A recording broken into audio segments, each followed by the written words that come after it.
De acordo com a estimativa da Organização Mundial da Saúde, cerca de 60% dos pacientes com câncer vão precisar de radioterapia ao longo do tratamento da doença. Infelizmente, o câncer cresce muito no Brasil e no mundo. E por essa razão, a residência em radioterapia pode ser uma boa opção para os estudantes de medicina que pretendem se qualificar. Em Belo Horizonte, o Hospital Mater Dei foi credenciado pelo Ministério da Educação para ofertar vaga para residência em radioterapia. Receber um diagnóstico de câncer tem se tornado comum. E com o avanço da tecnologia, há maior chance de cura e intervenções menos traumáticas para os pacientes, como é o caso do tratamento com a radioterapia. A radioterapia é uma parte muito importante do tratamento de câncer, que envolve a cirurgia, a quimioterapia e a radioterapia. E essas três armas têm que estar sempre juntas para conseguir o melhor resultado.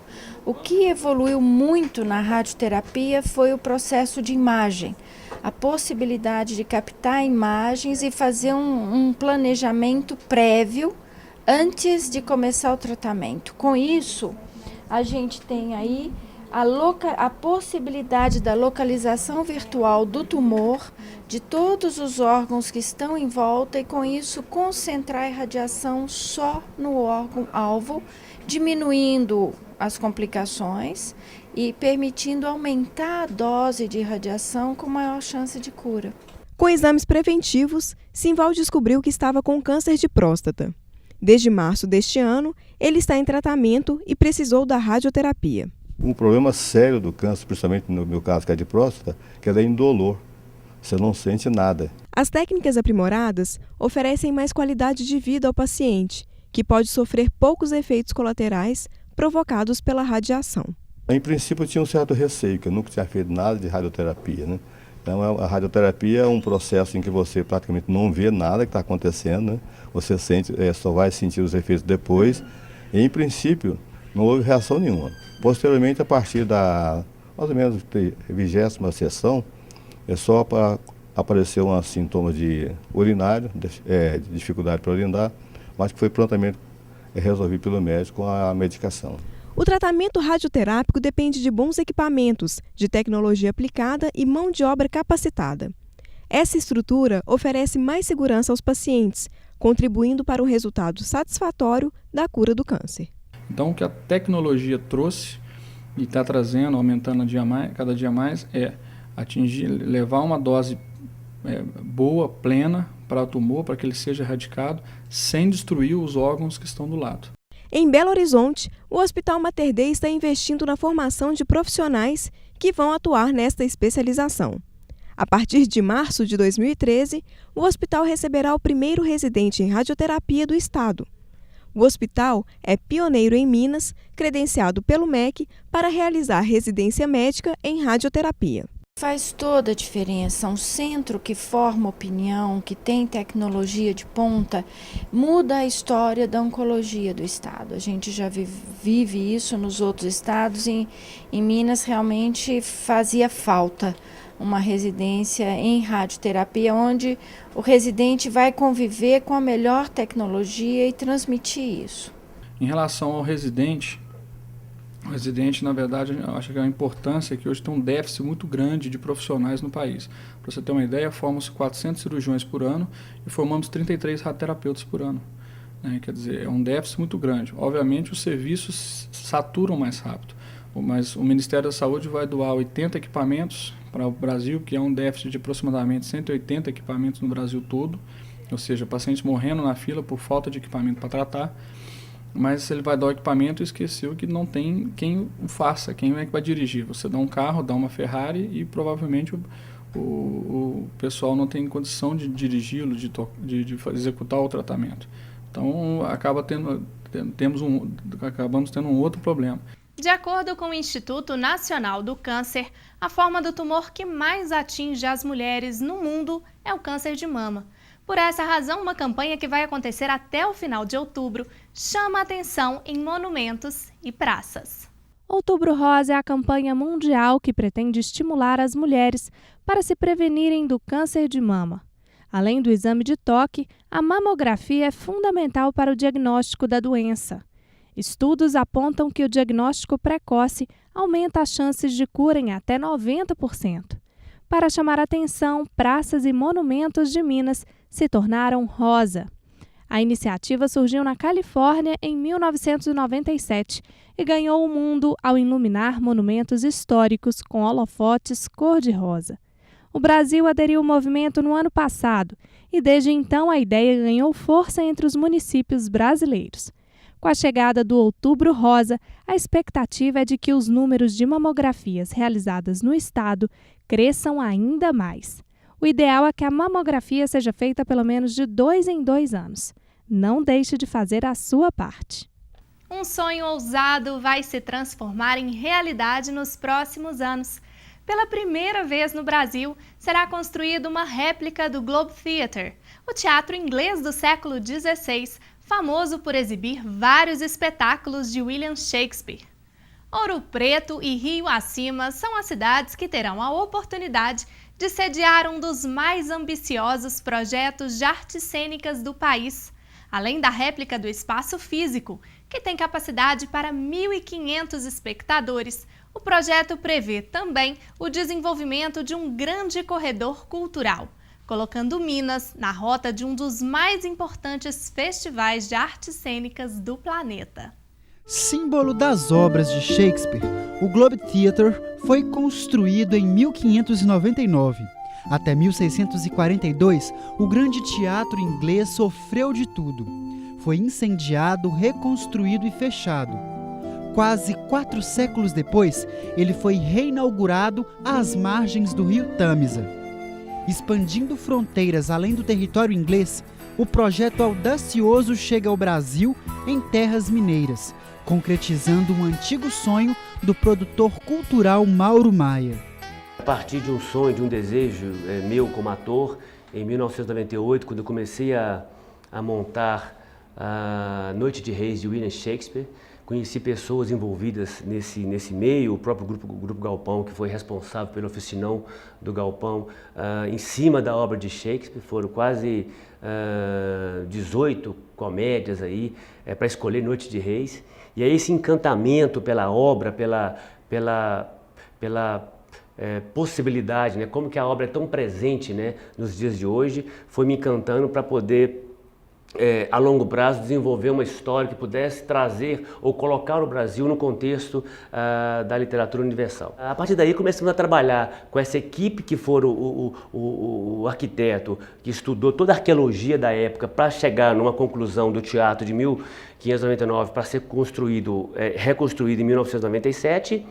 E trouxeram para o Brasil, eles começaram a visitar o contexto, a posição do sol, o clima. E aí foram, de 2009 para cá, 2 anos de trabalho, de idas e vindas, até chegar na parceria, na chancela do Globe Theatre de Londres. Eu tenho uma expectativa muito positiva, né? Desde que o Mauro falou comigo há quase 4 anos atrás, que a gente está guardando esse segredinho, né? E acho que vai enriquecer muito, né, a nossa história do teatro, a artes cênicas vai engrandecer muito, e não só o teatro, como a música, né, como a nossa cultura.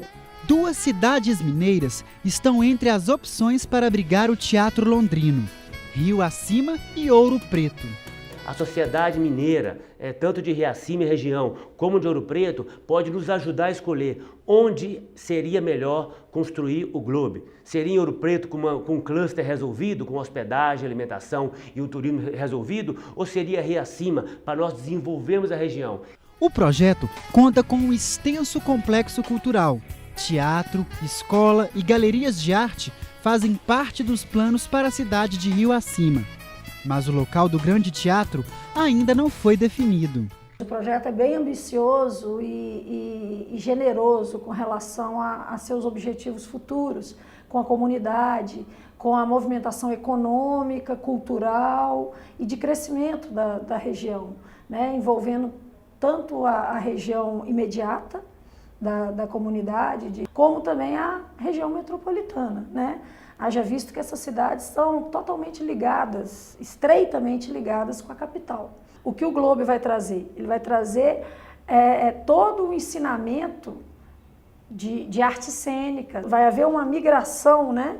Tanto Inglaterra-Brasil quanto Brasil-Inglaterra, de experiências cênicas e de artes teatrais, e para que isso haja sempre essa comunicação.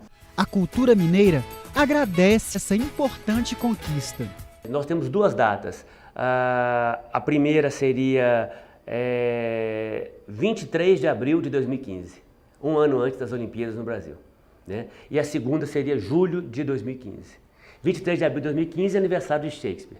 Deixar um legado enquanto ator, enquanto produtor, criador da Arte Brasil e do próprio Instituto, um legado de realização para várias gerações, né? Nós estamos falando aí de uma conexão com a Inglaterra, que de cara, a partir do trabalho de Shakespeare, outros portais estão aí inseridos. A própria parceria, que vou contar também em primeira mão, nem as minhas colaboradoras sabem, com a família de Chaplin. Então, podendo criar do lado do Gandarella, do lado do Instituto, o Museu Chaplin no Brasil. E também a conexão com o Museu do Louvre. E a arquitetura da versão brasileira do Teatro de Shakespeare vai colocar em cena elementos da nossa terra.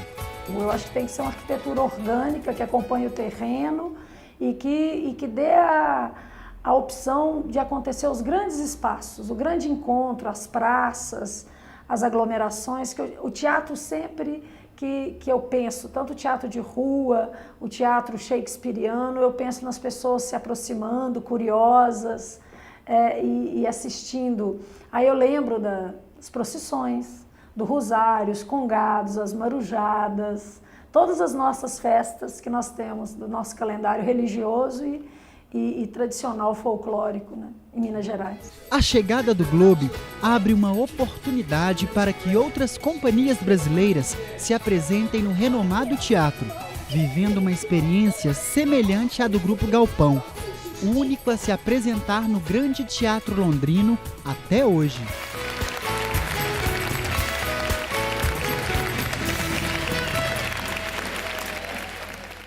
No próximo bloco, vamos conhecer um pedacinho da Europa com o olhar de um fotógrafo profissional que viajou com a família para se aventurar no velho continente.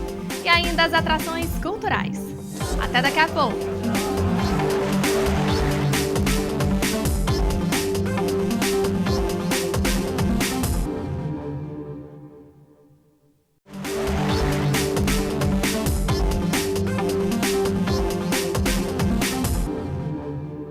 Berço de grandes intelectuais e palco de importantes acontecimentos históricos, o velho mundo, ainda que distante, continua atraindo e fascinando pessoas de diversas partes do planeta.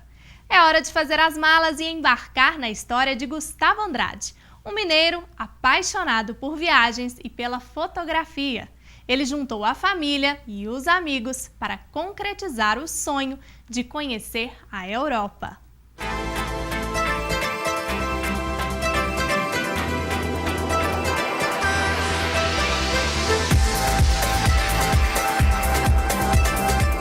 Meu nome é Gustavo Andrade, eu sou fotógrafo e eu fiz uma viagem em fevereiro desse ano que foi uma viagem que era um sonho para mim, assim, que é conhecer a Europa, meio que um mochilão, assim.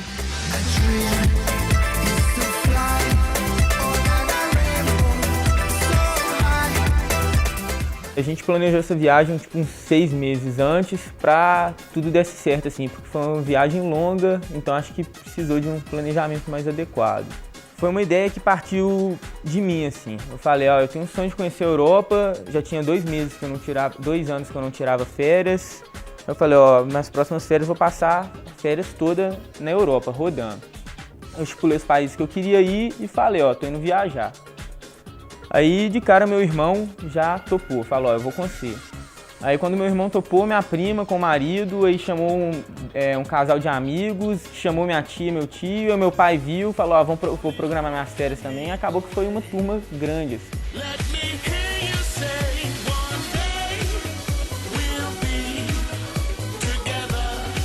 Defini um roteiro a partir das cidades que a gente queria conhecer, pegamos o mapa da Europa, usamos, tipo assim, pela posição geográfica, assim, a lógica, onde seria mais fácil a gente ir, até para custo de voo, caminho de trem.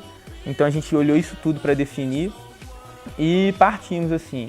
A gente chegou em Barcelona, nós ficamos 4, 5 dias em Barcelona. Barcelona nós fomos para Berlim, mais 5 dias em Berlim. Berlim nós fomos para Paris, mais 5 dias em Paris. Paris nós fomos para Londres, eu acho que foi mais 4 ou 5 dias em Londres. Depois Liverpool, foram menos dias em Liverpool. Depois Amsterdã, depois Lisboa e voltamos.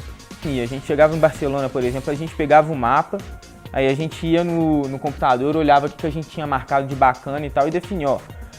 Por exemplo, segunda-feira a gente vai no leste, então o que tem aqui no leste de Barcelona que é bacana? Ah, tem esse museu, tem o Camp Nou, tem isso, tem isso, tem isso, tem isso. Quem vai querer ir? Aí a gente definia, geralmente ia todo mundo.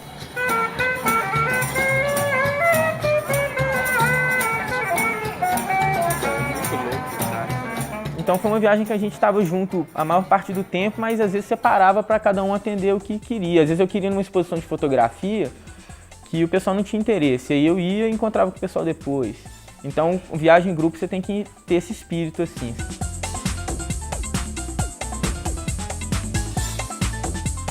É impressionante, assim, dentro desses países que eu conheci, como que a Alemanha, talvez realmente ela é uma potência dentro da potência dos outros países da Europa, assim. Ela é um país que você percebe claramente que ela está um nível acima de organização. Não sei se falar culturalmente é meio que soberba, assim, mas talvez você percebe, principalmente pela organização do país mesmo, assim. Pela educação das pessoas, como que elas respeitam as regras impostas pelo governo, assim, sabe? Amsterdã também é outra coisa que impressiona lá na cidade é a quantidade de bicicletas, assim. Eu fiz até um ensaio fotográfico, assim, sobre essas bicicletas, porque eu esqueci os números, mas tem muito mais bicicleta do que carro, e lá tem trânsito de bicicleta. A cidade é plana, então, e são várias ciclovias. Ciclovia, na verdade, a cidade inteira, lá o ciclista é respeitado, assim. Eu viajei com essa ideia na cabeça, vamos tentar viver um pouco da cultura local, assim. Então eu falei, vamos alugar bicicleta, e todo mundo topou, assim. A gente alugou bicicleta, a gente rodou, assim, o dia inteiro de bicicleta, o dia inteiro, desde 8 horas da manhã até umas 8 da noite, rodando de bicicleta a cidade toda.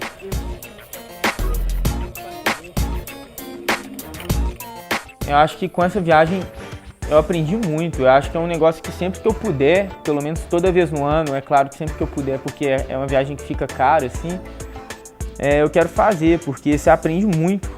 Cultura diferente, você vê muita coisa bacana. Viaja mesmo para poder aprender, para você poder tentar conhecer o máximo da cultura do local que você está, assim. Desde comida até as pessoas, tudo, assim, sabe? Porque vale a pena, é aí que você aprende. Eu acho que isso você aprende muito mais que talvez lendo, porque lá você vivencia, então é muito bacana.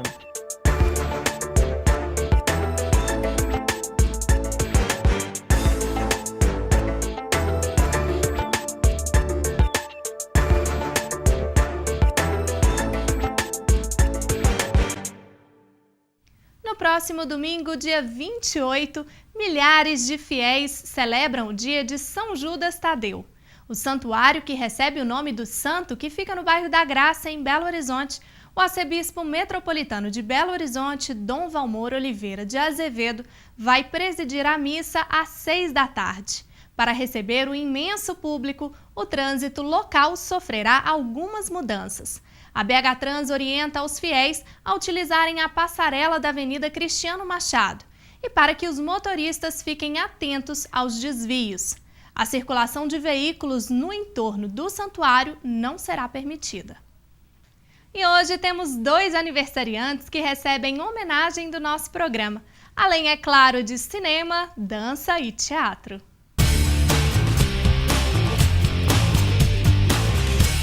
Dia 28 de outubro também é o Dia Mundial da Animação. E para comemorar a data, serão exibidos 24 curtas nacionais e internacionais. No domingo, a partir das 7h30 da noite, no Sesc Palladium. Mais detalhes sobre os filmes no site sescmg.com.br.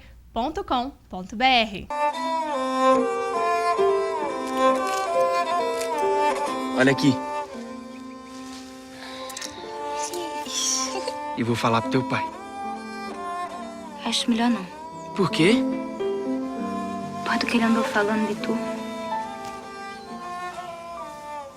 E o que foi que ele disse de mim? Que tu é um mulato pobre. Ele nasceu no sertão de Pernambuco em 1912. Depois de passar pelo exército, ganhou o Brasil com a música. Ei, Deus do céu, ai, por que tamanha judiação? Do primeiro casamento nasce o filho, que herdou o talento e o nome do pai. Eles que depois de um período separados, se reencontram para compor um dos momentos mais marcantes da música, que os uniu e também separou Luiz Gonzaga do filho Gonzaguinha. O filme de Breno Silveira conta os desencontros e a trajetória de um amor que foi construído ao longo da vida. O filme Gonzaga, de pai para filho, estreia neste final de semana em várias salas de cinema pelo Brasil. Nadar contra a corrente para buscar algo novo. O movimento traduz o ideal de um dos maiores festivais artísticos de Belo Horizonte, o FIDE.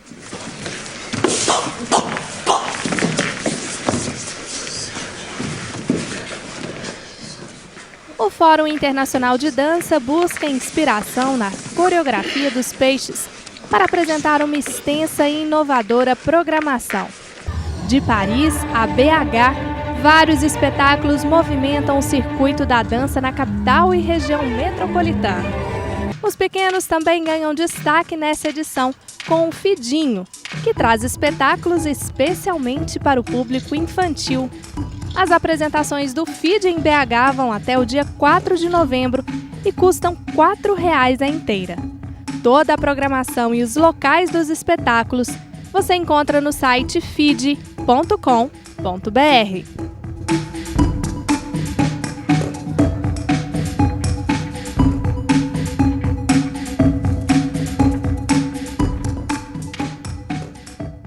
A delicadeza das relações maternais e afetuosas do universo feminino é tratada na peça As Rosas no Jardim de Zula. Nossa grande dor, metade amigo que a morte nos devora. As raízes do lar são rompidas a partir do momento em que a protagonista da peça busca na rua um sentido para a própria existência. As motivações e os sentimentos que levam ao abandono dos filhos faz parte do cenário construído a partir da história real relatada pelas atrizes da peça. O público pode conferir o espetáculo neste final de semana, sábado às 9 da noite e no domingo às 7. Os ingressos custam R$ 10,00 a inteira e estão sendo vendidos no local da apresentação. Mais informações pelo site que está na sua tela.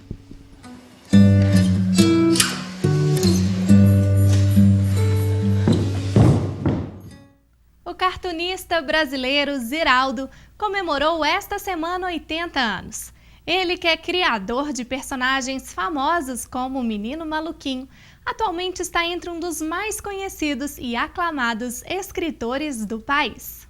Bom, se nós formos pensar no Ziraldo em termos de literatura brasileira, ele seria uma figura quase que, vamos dizer assim, marginal na literatura brasileira, se nós considerarmos a literatura brasileira apenas como uma espécie de palco onde transitam narradores, romancistas, poetas, etc.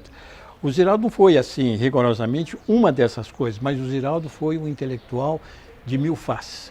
O Ziraldo foi realmente um chargista, um desenhista, um cronista, um romancista, um narrador por excelência, quer dizer, um cronista, quer dizer, então o Ziraldo desempenhou, assim, inúmeras funções que fazem dele uma figura absolutamente singular no cenário da intelectualidade brasileira, né? E uma das facetas mais importantes dessa figura proeminente, que é Ziraldo, foi exatamente a presença dele no grande jornal O Pasquim, que foi um jornal fundado 4 anos depois do golpe militar e fundado, sobretudo, com esse objetivo de ser uma trincheira de resistência contra os abusos e os absurdos, né, da ditadura. E o Ziraldo teve uma influência muito grande nos destinos do Pasquim e foi, sobretudo, um dos elementos mais importantes, justamente porque o Ziraldo sempre foi muito ousado e teve sempre uma atuação de grande destemor. O famoso Bituca de Elis Regina comemora 70 anos hoje, sexta-feira. Milton Nascimento tem um jeito único de compor e fez histórias em um dos grandes grupos referência em Minas, o Clube da Esquina. Com 50 anos de carreira, ele está em turnê fora do país.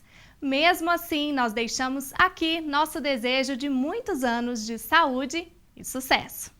Nós terminamos o programa de hoje fazendo uma homenagem a esse grande artista. Semana que vem eu espero você às 8 da noite. Até lá!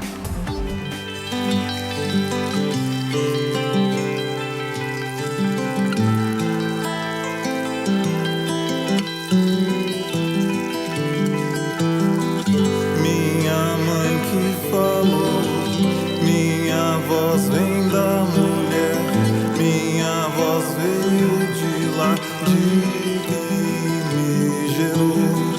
Quem explica o cantor, quem entende essa voz?